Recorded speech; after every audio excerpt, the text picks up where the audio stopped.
is, remember you're talking about the future, things that are not existing now. These things that you are using is a remarkable ability of people to say, yes, but. Do you know the yes, but? Usually very small yes, big but.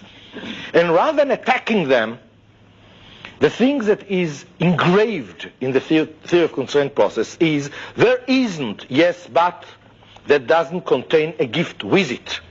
What is the meaning of yes, but? Yes, I understand your solution. Yes, it will remove the conflict, but it will create another thing.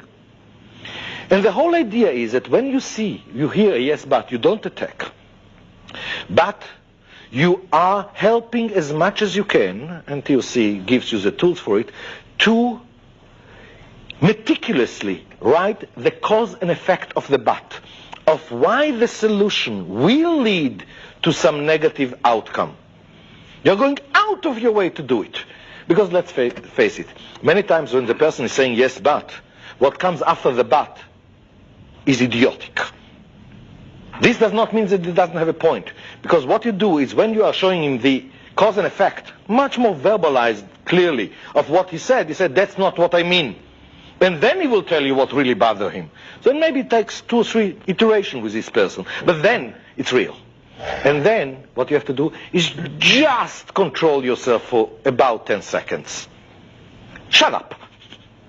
Because if you are at that stage closing your mouth for 10 seconds, the same person that came with a but, once you verbalize very clearly what really bothers him, he is the same person that has intuition to come with a solution. He will augment your solution with what else has to be done so that the but will not be there. And if you follow this process rigorously, that's how you get the full solution.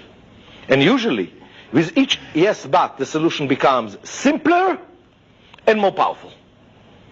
And once you've gone through this process and you realize to what extent the yes buts are not killing your solution, as long as your solution was based on not on a compromise, but on identifying the wrong assumption, the more that you see that each yes but is intensifying your solution and simplifying it, the more you get the patience to solicit yes buts and to augment it. Until when do you continue?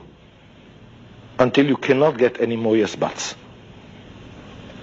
By the way, turns out that even though when you start to think that 1 trillion yes buts exist out there, you'll find out that it's about 6.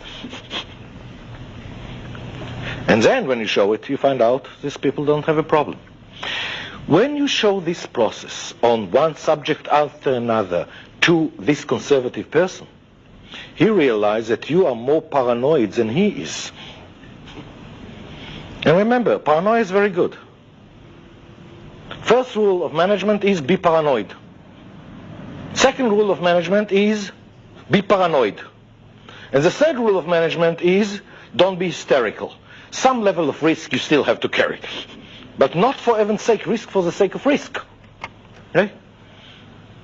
The minute that he sees the rigorousness of this process, and you have to show it on more than one subject, this conservative person becomes the watchguard of the process, the biggest supporter. And because of it, what we've realized is something amazing. In most cases, the biggest supporter of all the consensus and all the change is the CFO, the Chief Financial Officer. Shooting for such a thing, including killing all of cost accounting and so on, and changing his measurements. And he's the biggest champion. This is how you overcome that. And by the way, have you noticed? It's the same process that we need for the dominant, impatient visionary, we need for the conservative. The same topics, the same process. He's helping in both. But these are not the only obstacles. There is